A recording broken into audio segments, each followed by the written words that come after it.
வணக்கம் ஃப்ரெண்ட்ஸ். இன்றைக்கி நம்ம யாரை பற்றி பார்க்க போகிறோம்னா, 3ஆம் நந்திவர்மன் என்ற பல்லவ ராஜாவை பற்றி தான் பார்க்க போகிறோம். இவர் தண்டிவர்மன் மற்றும் கடம்ப இளவரசி அக்காலினி மதி என்பவருக்கு மகனாக பிறகுறாரு.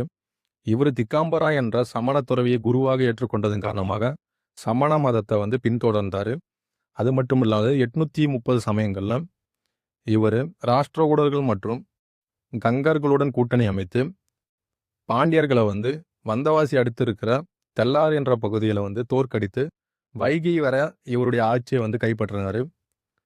அது மட்டும் இல்லாது இவருடைய வலிமையான கடற்படை மற்றும் கப்பல் படையின் காரணமாக ஷியாம் மலையா போன்ற சவுத் ஈஸ்ட் ஏஷியா முழுவதும் கைப்பற்றி அங்கே ஷியாம் என்ற பகுதியில் ஒரு விஷ்ணு டெம்பிள் கைத்தி கொடுக்குறாரு. அதுபோல் இப்போ இருக்கிற திருக்காட்டுப்பள்ளியில் இருக்கிற சிவன் டெம்பிளும் கிளியனூரில் இருக்கிற விஷ்ணு டெம்பிளும் இவரால் கட்டப்பட்டது. அது மட்டும் இல்லாமல் காவேரிப்பாக்கம் என்ற 4000 ஏக்கர் உடைய தமிழகத்தின் 2வது மிகப்பெரிய ஏரியை இவர் தான் கட்டி கொடுத்துருக்காரு.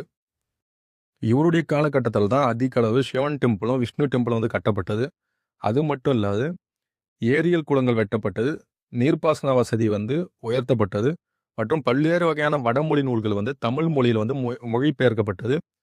பாரதம் என்ற வடமொழி நூலும் பெருந்தேவனால தமிழ் மொழியில் இவருடைய அரசவையில் தான் மொழிபெயர்க்கப்பட்டது.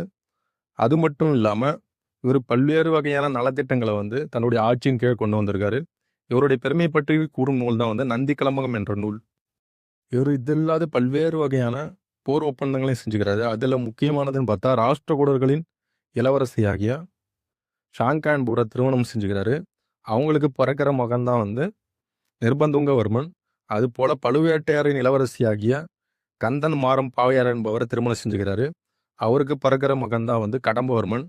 இவங்க 2 பேரும் இவர் கீழே போர் தளபதியாக இருக்காங்க. பிற்காலத்தில் ஸ்ரீமார ஸ்ரீவல்லபன் என்ற பாண்டிய மன்னனால் கும்பகோணம் என்ற பகுதியில் தோற்கடிக்கப்பட்டு வைகை நதி பகுதியை மீண்டும் பாண்டிய மன்னர்களிடம் இழக்கிறாரு.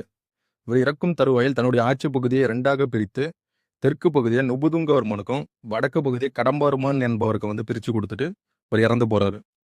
தினமும் இது போல் ஒரு வரலாற்று நிகழ்வை தெரிஞ்சுக்கணும்னா நம்ம சேனலை சப்ஸ்கிரைப் பண்ணுங்கள்.